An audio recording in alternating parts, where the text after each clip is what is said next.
அன்பு நண்பர்கள் அனைவருக்கும் வணக்கம். வாழ்க வையகம், வாழ்க வளமுடன்.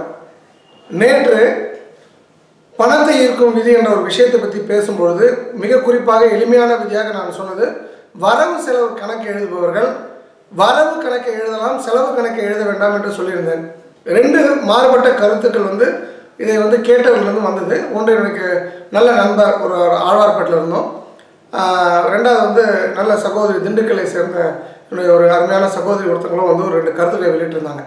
அது என்னென்னா, முதல்ல சொன்னவர் என்ன கேட்குறாரு, இது இப்போ கம்பெனிலாம் வரவு செலவு எழுதுனா தானே அப்படின்னு சொல்லும்போது நான் அவருக்கு சொன்ன பதில், ஐயா கண்டிப்பாக இது கம்பெனிக்காக நான் சொல்ல, வீட்டுக்குள்ள நம்ம ஒரு வீட்டில் வரவு செலவுன்றது எழுதுறது நம்மளுடைய பெரிய பழக்கமாக இருக்குது. ஸோ வீட்டில் அந்த வேலையை பண்ணக்கூடாதுன்றது தான் என்னுடைய கருத்து. அவரே உடனே என்ன சொன்னார்னா, அப்போது வீட்டில் வரவு செலவு எழுதக்கூடாது அப்படின்னு சொன்னால், வரவு எழுதணும் நீங்கள் அக்ரி பண்ணிக்கிறீங்க படிக்கலாம், செலவு எழுதக்கூடாதுன்னா எப்படி தெரியும் இன்னாருக்கு இவ்வளோ கொடுத்தோம், திடீர்னு ரூபா வச்சுருக்கோம், ஏதாவது திருடிட்டு போயிட்டாங்கன்னா நமக்கு கணக்கு தெரியணும்ல அப்படின்ற ஒரு விஷயம். அதற்கு ஒரு பதில் சொன்னேன். ரெண்டாவது அந்த பதிலும் ரெண்டாவது சொன்ன ஒரு என்னோடய சகோதரி திண்டுக்கலை சேர்ந்த சகோதரிகிட்ட பேசின பதில், அவங்களுக்கு சொன்ன பதிலும் ஒன்று. அவங்க ரெண்டாவது சொன்னவங்க என்ன கேட்குறாங்க, சார் நம்ம வேலையாளுக்கு நம்ம சம்பளம் கொடுக்குறோம், விவசாய பூமியில் வேலை செய்கிறாங்க, நாளைக்கு அவங்க ஞாபகத்தில் பணம் வாங்கலன்னு சொல்லிட்டா நம்ம என்ன பண்ணுறது அப்படின்னு சொல்லி ஒரு விஷயத்த சொன்னாங்க. ரெண்டு பேருக்கும் பொதுவான ஒரு விஷயம் சொன்னேன். ஏன் நெகட்டிவாக நினைக்கிறீங்க? இப்போ நான் பண ஈர்ப்பு விதின்றது ஏதோ நிறைய பேர் இது ஃபேக்குலாம் சொன்னால் இது தவறு, இது மாதிரிலாம் ஒரு விதியே இல்லைன்னு சொன்னால் கூட, நான் இந்த இடத்துல நான் உங்களுக்கு சொல்கிறது என்னென்னா, இது மாதிரி விதியே கிடையாது. நியூட்டன் விதின்றது நியூட்டன் கண்டுபிடிக்க வரைக்கும் கிடையாது.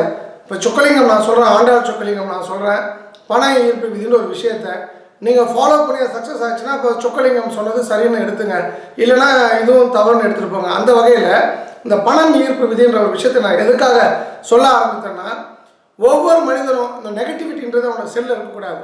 ஒவ்வொரு இன்ச்சு செல்லுலையும் பாசிட்டிவிட்டின்ற ஒரு விஷயத்தை இன்ஜெக்ட் பண்ணிகிட்ருக்கேன். இப்போ ஒருத்தர் நம்ம வேலைக்காரங்க திருடிட்டு போயிடுவாங்கன்னா கண்டிப்பாக திருடிட்டு போயிடுவாங்க.